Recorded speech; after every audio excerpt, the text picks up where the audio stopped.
LA Sheriff's officials have launched a new program to track the so-called flesh-eating zombie drug. It's called xylazine. The animal tranquilizer has been increasingly showing up in local street drug supplies. Corrine Winter is live in downtown LA with those details.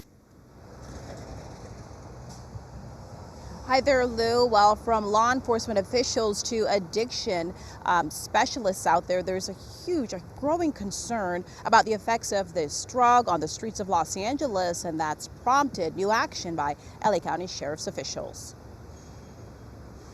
The deadly opioid fentanyl. It's not the only potent narcotic ravaging the streets of Los Angeles. I've never seen anything like what we're dealing with right now. The animal tranquilizer, xylazine, also known as a flesh-eating zombie drug, is saturating the drug market locally, sometimes disfiguring users who develop severe sores. In some of the most extreme cases, people have had limbs amputated.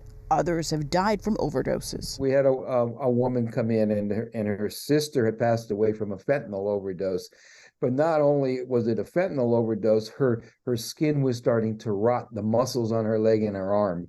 So that's a sure sign of xylazine. LA County Sheriff's officials now taking steps to track the presence of xylazine, or tranq, in confiscated drugs. Why hasn't it been more on the radar for authorities?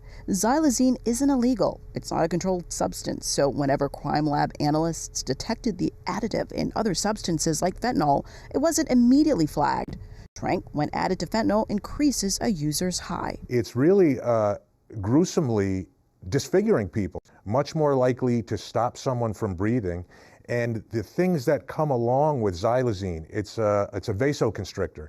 So when you're injecting it, it's actually reducing the blood circulation. Both the DEA and Health Department have issued urgent warnings about xylazine. Some consider the county's pilot program a small step in this massive drug war with a staggering increase in deaths. But they say this move will give officials a better sense of the drug's prevalence on the streets of LA and how to counter this new threat.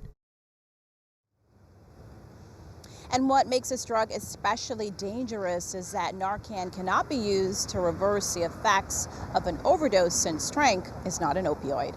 That's the latest in downtown Los Angeles. Corrine Winter, KTLA 5 News. Thank you, Corrine.